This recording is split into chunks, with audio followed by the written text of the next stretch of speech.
Hi everyone. I've seen and talked to a lot of you today. I am Linda O'Brien. I'm one of the lawyers that works exclusively in the sexual abuse group. I'm pleased to welcome today our friends from the Gatehouse. There's going to be 3 of them that are going to present. They have very long and well-deserved bios, but I'm going to shorten them up a little bit. So we have Maria Barcelos, who's the Executive Director of the Gatehouse. Maria wholeheartedly believes in community engagement and the importance of community-based responses to underlying social issues. Maria motivates, acknowledges, and empowers students, volunteers, and staff to be part of the change they want to see in the world.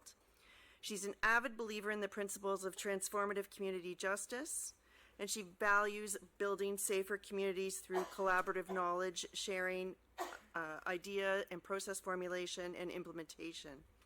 Maria has a master's degree in counseling along with an honors graduate degree in justice studies.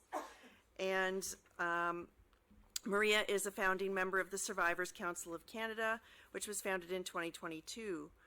We also have Stuart Thompson, who's a program assistant from the Gatehouse. And Stuart is a thriver and an advocate. After attending and completing the Gatehouse programs, he was given a chance to give back the same care and love that was given to him by becoming a facilitator. For more than 12 years, Stuart has been facilitating individual and group peer support programs at the Gatehouse. Stuart is currently a staff member working as a program assistant supporting male survivors of childhood sexual abuse. The first thing he learned at the Gatehouse was that he was not alone, and second, he had to help himself, do the work, and third, if he did not do the work, he would be stuck in the past, never giving himself a future. Doing so has given him a new outlook for his future. Finding his voice has been a really big part of his journey. His story was actually featured in Deb Mayberry's book, Unlock the Door Beyond Sexual Abuse. And third, we have Lisa Crooker, who is a superintendent with the Toronto Police Services. She is an experienced inspector with a demonstrated history of working in the law enforcement industry. She is skilled in public safety, law enforcement, emergency management, and physical security. Lisa has a bachelor's degree focused in criminal justice, safety studies from the University of Guelph-Humber. So I welcome all of those members of the Gatehouse.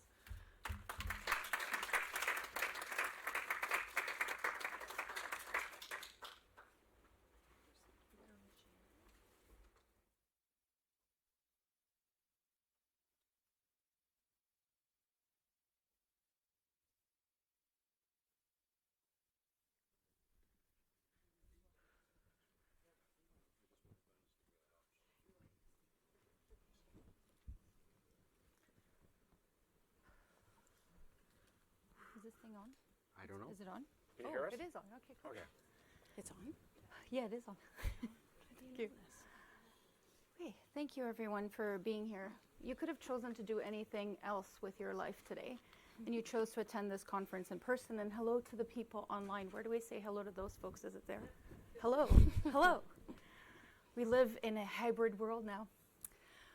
After this conference, I made some notes. I need therapy.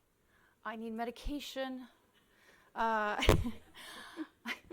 Jane, I loved his presentation. I hope we have a recording somewhere after this because I'm gonna show that to my kids and go, see? He asked in that presentation, what were you like at 5 years old? And I was like, I was curious.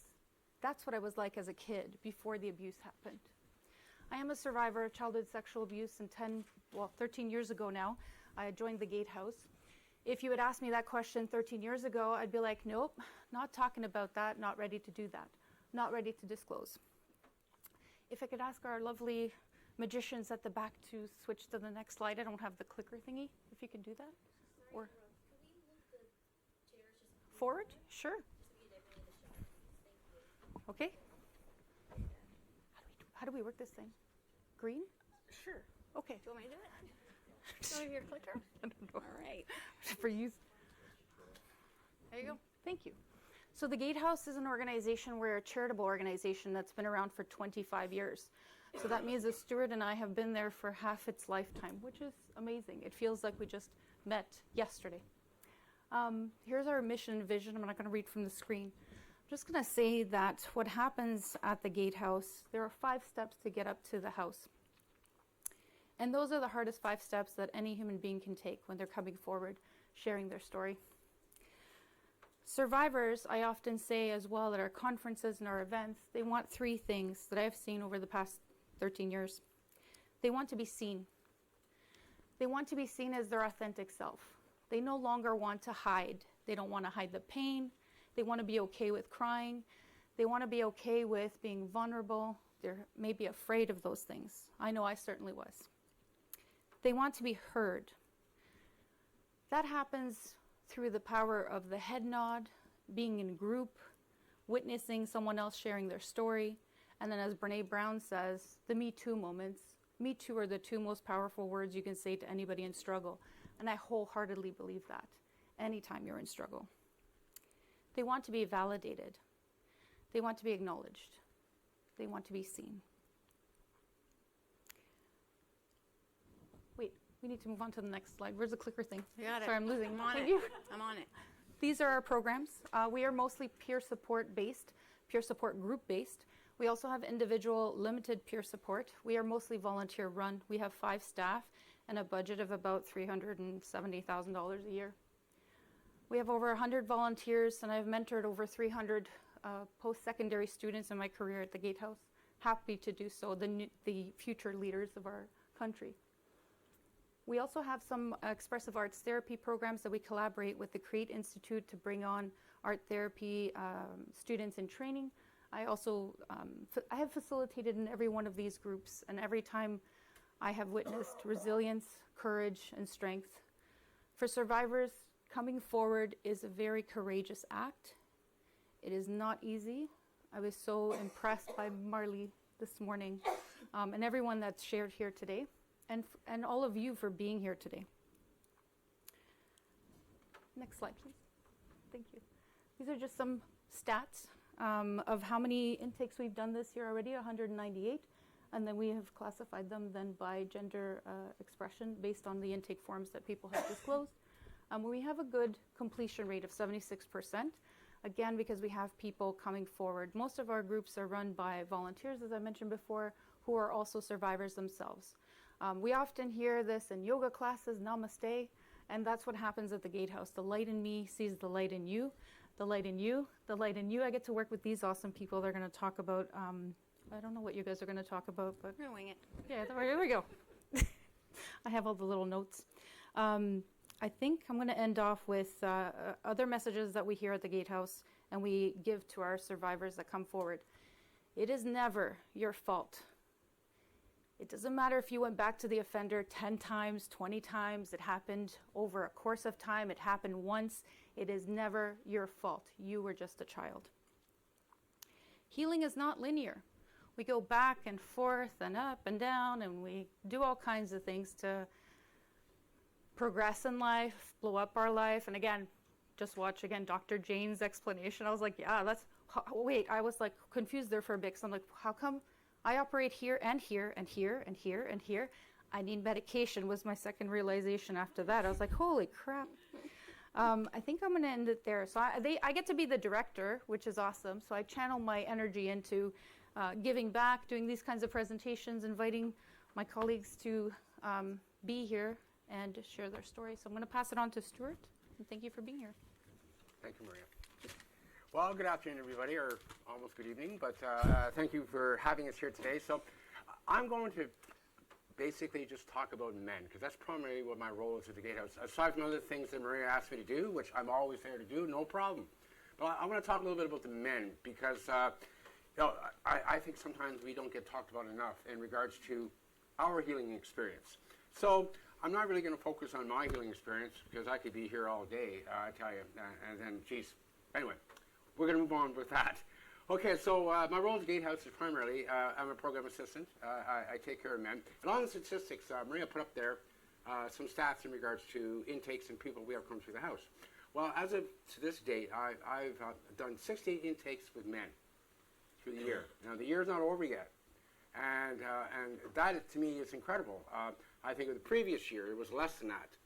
So which brings me to this, to what are the sort of things that, what sort of issues that men are dealing with. When I come in, when they come in and do and fill out the intake, I sit down and I talk with them so I can understand what their wants and needs are. So, are we a good fit? Can we help you? And can we help you help yourself? And so, some things that I'm seeing kind of a trend over this last little while, which is some of it's kind of disturbing to me because I haven't seen it since the level that I have now. And one question would be, well, why would men be holding back on talking about what happened to them, why they're abused? And well, first thing that comes to mind is masculinity. And then we can add some factors to that, such as I was abused by a woman, and then there we were spinning the dime here around. And when I talk about masculinity, maybe you've heard this before, where guys will give them a high five and say, "Oh, that's just part of the way it goes." No, that's not the way. That's not what they're thinking and feeling. I was abused by men, and then we're going. Okay, now we're digging deeper into shame, and we're digging deeper into shame and guilt. So when I talk about these two things, just as on this one particular level, there's a lot of shame driven behind that. And when I hear the men talk about this, and kind of we were talking about this earlier today, one of our presenters was talking about with the when she did the restorative circle. And that's what made me really, really think of this, because when I think growing up and hearing this from other guys and stuff, I thought it was pretty, I always thought it was pretty disgusting. But now I'm dealing with it on a personal basis, hearing from other men and realizing that, no, it wasn't what you think it is. It's not the high five thing. It's shame and guilt. And I was a bloody little boy, right? And people don't often think about that. Well, we're back to being kids, is what I'm trying to say. Another thing I want to point out too is during the pandemic and lockdown, that created a bunch of social issues, which I'm seeing now, such as isolation to a greater degree, not able to connect, not just with other males, but not able to connect, whether it be in friendship or relationships. They're finding it harder. So where is that coming from? Probably from lockdown and then all the other issues on top of that. Okay, let me talk a little bit about addictions. And it's not just drugs and alcohol. There's other things which I found really standing out to. Codependency, love, not feeling lovable, porn, food. Oh yes, and I'm hearing this a lot too. Is people in relationships, men in relationships. Maybe the pandemic was part of this, and could be a whole bunch of different things, but I'm not, I don't know, so I can't answer that, but I know that that with a lot of men and partners, sometimes, especially right now, they're trying to catch up. So therefore, they don't want to take care of themselves. They don't want to go and ask for help. But that's starting to change now, because I've noticed the numbers are starting to come back up again. It was really quiet there for a few years, and now the numbers are building back up, so they're actually reaching out. But it's still, as Maria talked about, the 5 steps. That 5 steps going, if you're familiar, if you've ever seen the Gatehouse, if you look on our website, you'll see there's 5 steps going up. And in fact, we got something coming later on, which I'll talk about it later on. But anyway, those 5 steps were the hardest steps, I know in my experience, to go up. So when I hear other people talk about going in there, and getting help, it's really hard. Because I've seen people come up the 5 steps, come in the door, look around, that scared look on their face, put their shoes back on, and go back out the door. I've seen people do this time after time. Not just men, but women as well, I should point out as well. Because that's how scary this is to deal with this issue of childhood sexual abuse. I know I was scared as hell when I went there the very first time. And I look at myself now and look at how far I've grown. Thank God for the volunteers and the staff at the Gatehouse that helped me through this process. But I'm telling you, for a lot of men, this is not easy. And as far as my role being there is concerned, I'm quite honored to be there and have this, well, I'll call it a very deep honest responsibility, being able to give back and help other men come in and to go up those 5 steps, because this is not easy. And you know what, and I love what was said earlier, but I'm going to say this. I don't profess to be perfectly healed. I tell you, I'm not self-destructive. I love myself now.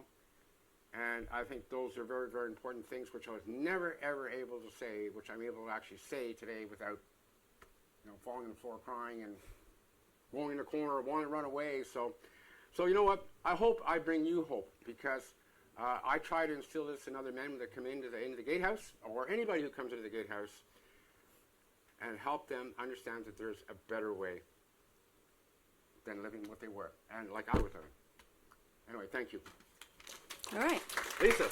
I'm up. There you go. So I get the pleasure to work with these beautiful humans here.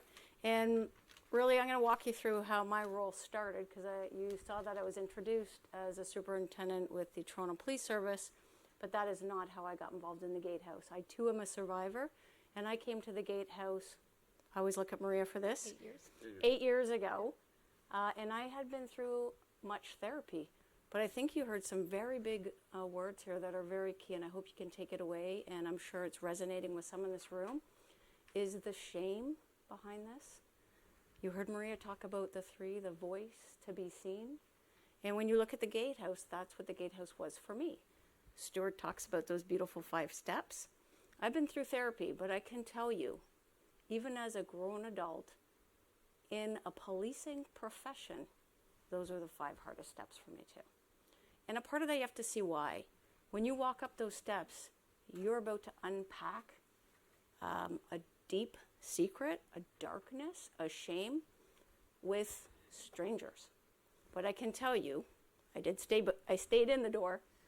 Being in that space, even though I had been through therapy in my life, you're with a group, and to see the courage of people sharing. But what resonated the most is the openness to the Gatehouse, the accepting, the safe space, the sharing, the vulnerability, but that you weren't alone. And no matter how much therapy I'd been to, I still didn't think people saw me, because I didn't see me. And when you start to share and be vulnerable and open up, and then are like embraced, no matter, you're like, oh my God, I'm about to share this awful, awful thing. And it's with a smile and a love and a hug, always at the end.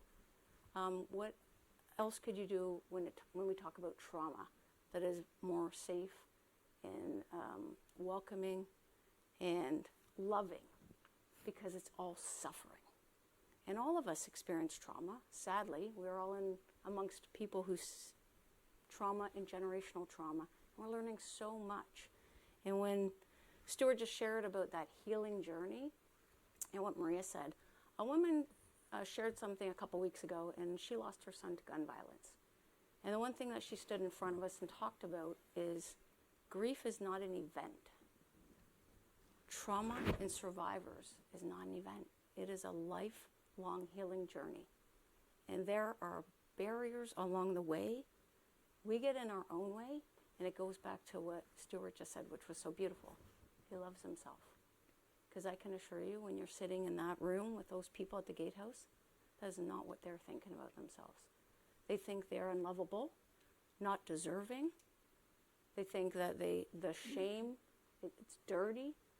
And if you yourself can look at times where you actually spoke about this topic, you probably saw a lot of uncomfortable faces. You probably saw a lot of body language like, are we really going to go here?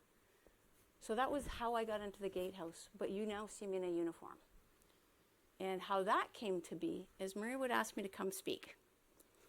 And you talk about shame. I would come as Lisa, survivor, an advocate for the Gatehouse, a voice because I didn't have one, and now I want to be that for others.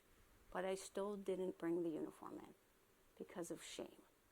And here I was a very successful officer with Toronto Police, yet to come and share that most intimate piece of my life, super vulnerable, I wouldn't. So one day, and I always have to share this story because there's so many beautiful moments in a life that we don't look at how beautiful they really were. Maria asked me to come and speak up to York University, and I'd come and I'd speak about the Gatehouse because of my experience, and it's really, we just want to share the voice so people know there's a place and they're not alone. And that's what the Gatehouse is. And the more you can talk about it, even if you just say, hey, call the Gatehouse, go to the Gatehouse. A therapist told me about the Gatehouse.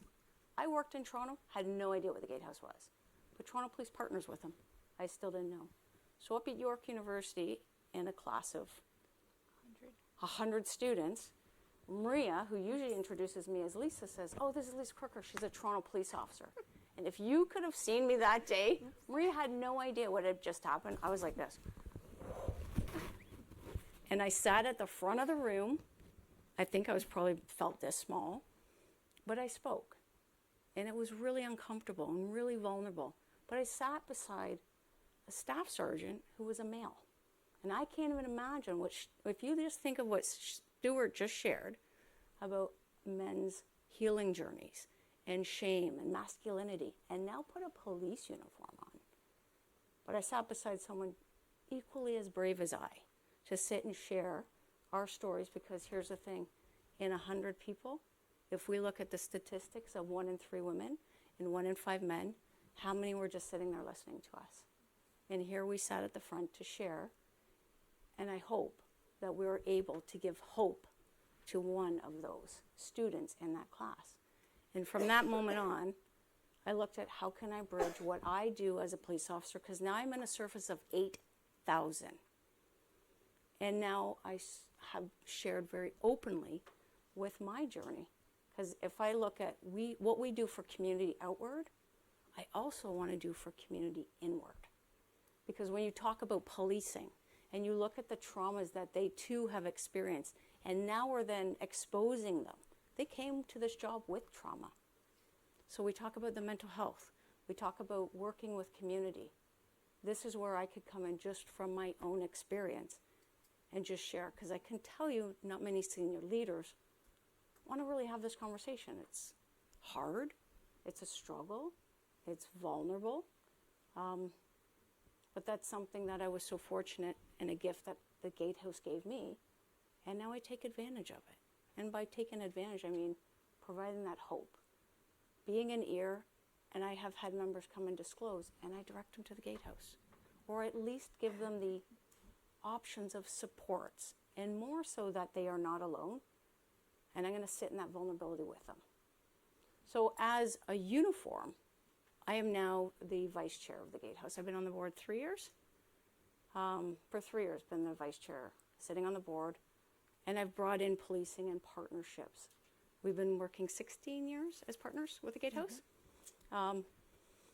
And we do events together, but we really look. They use the Toronto Police College, and we look at how we bridge, because a lot of the work that we do, we reference the Gatehouse. We want to give everybody all supports available. There is no one answer. I just told you I did therapy. There is no one answer. And my healing journey is long from over. Until I stop breathing is the day I stop healing. So you have to be cognizant. And as Stuart shared, there's going to be moments of that self-love, but there's self-doubt, self-compassion, but not so much every day. Think of yourselves. Think of the ego versus the heart. Think of the struggles. Think of the narratives we all walk around with that no one has access to, but we do. That's suffering. That is what members that have attended this Gatehouse go through every day. Very much can function in a world and walk around. I walked around in armor, literally a vest, a police vest, but armor in life. Nobody knew my story.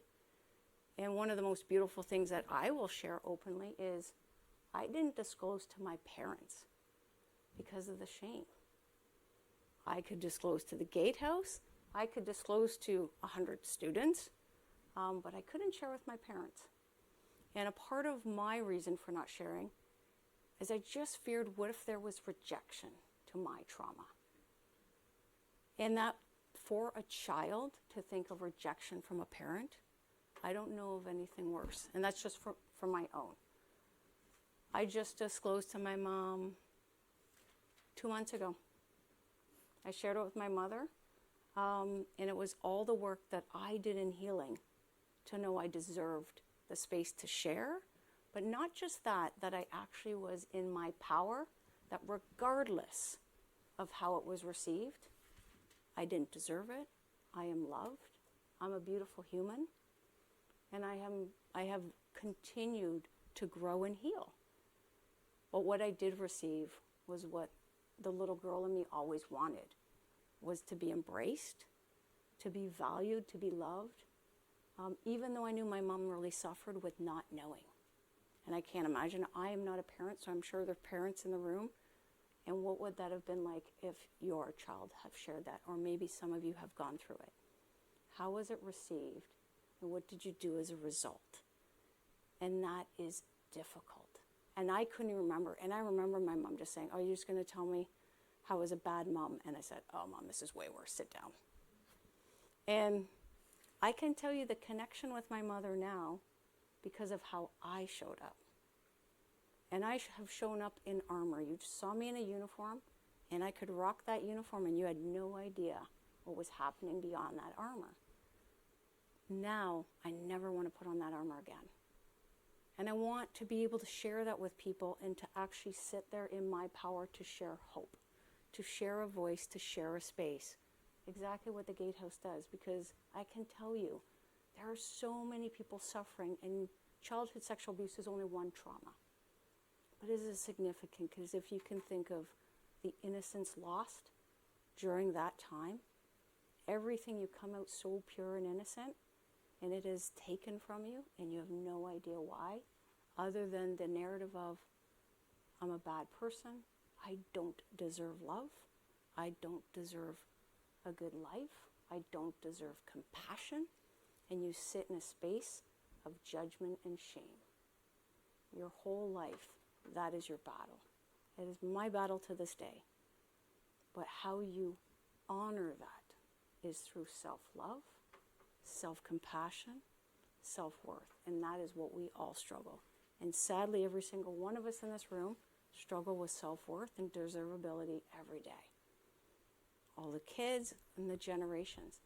And all it is about is really going inward to know that we are all worthy of love.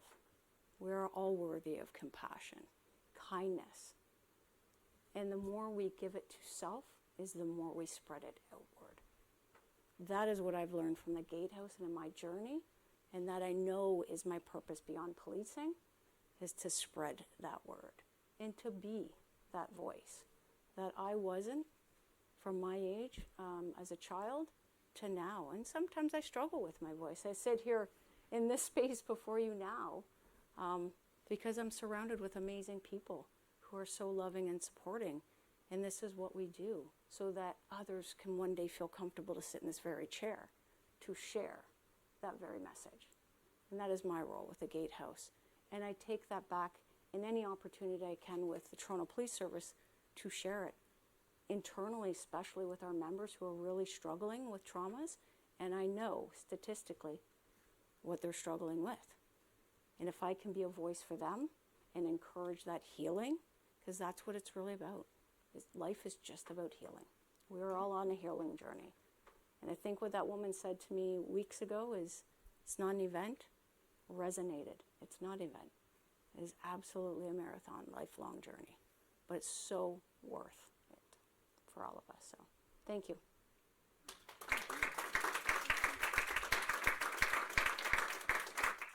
Thank you so much for sharing your stories. We have so many people online today, and many of them are our clients, so it's really, really important for them to not feel alone. So thank you so much for that.